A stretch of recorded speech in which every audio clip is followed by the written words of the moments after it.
क्या आप जानते हैं कि सुल्तान टीपू शहीद रहमतुल्लाहि अलैहि ने अपने देश को नापाक अंग्रेजों से बचाने के लिए बड़ी से बड़ी मुस्लिम हुकूमतों से लेकर छोटी से छोटी हिंदू राजाओं तक इत्तेहाद का हाथ बढ़ाया था।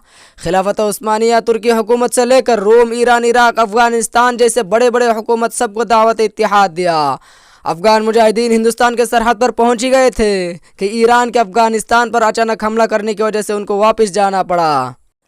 सुल्तान टीपू ने अंग्रेज़ों के वजूद से मादर वतन की सरजमीन को पाक करने के लिए अंदरून और बैरून मुल्क सिर्फ बड़ी ताकतों से राब्ता पर इक्तफा नहीं किया, बल्कि मुल्क की छोटी छोटी खुद मुख्तार सल्तनतों को भी उसने अंग्रेज़ों की चाल और हिंदुस्तान के सिलसिले में उनके नापाक अज़ाइम के बारे में आगाह किया।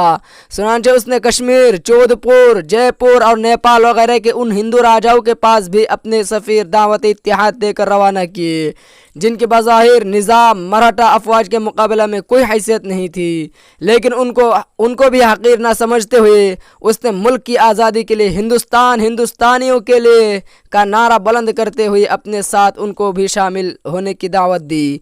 लेकिन अफसोस के तवील फासला पर होने और अपने अंदरूनी मसाइल की वजह से वो चाहते हुए भी टीपू के साथ अंग्रेज़ों के ख़िलाफ़ मुल्क की लड़ाई में शामिल नहीं हो सके। एक तरफ अंग्रेज टीपू सुल्तान को अपने रास्ते से हटाने के लिए कमर बस्ता थे और अपनी तैयारियां मुकम्मल कर चुके थे, तो दूसरी तरफ अंग्रेज़ों ही की हिदायत पर टीपू के नमकखार अफसरान खुद अपने मुहसिन आका के खात्मा के लिए अंग्रेज़ों को मौका फराहम करने के मंसूबों पर गौर व खूज कर रहे थे। उसमें उन सब की क़ियादत वज़ीर आज़म सल्तनत खुदादाद मीर सादिक कर रहा था। मिल्लत फरोशी की उन खुफिया सरगर्मियों में उनके साथ मीर मोइनुद्दीन, मीर कमरुद्दीन वगैरह वगैरह शामिल थे। उनकी अक्सरियत शिया मज़हब से ताल्लुक़ रखती थी। इस सिलसिला में चंद मखसूस अफराद की एक खुफिया मुशावरती नशस्त भी हुई, जिसके बाद अंग्रेज़ों को ये बात अच्छी तरह समझा दी गई कि हमला के लिए कौन कौन से रास्ते महफूज है और किन किन किलेदारों को रिश्वत देकर ख़रीदा जा सकता है। अंग्रेज़ जनरल को अपनी पूरी तैयारियों के बाद टीपू पर अपनी फतह का तकरीबन यकीन हो चुका था, मगर खाना पूरी के दर्जे में मुसालहत का मुसव्वदा दारुसुल्तनत का मुहासरा करने से पहले टीपू के पास भेजा। उसमें मनमानी ऐसी शर्तें लिखी थी जो टीपू के लिए किसी दर्जे में काबिल कबूल नहीं हो सकती थी।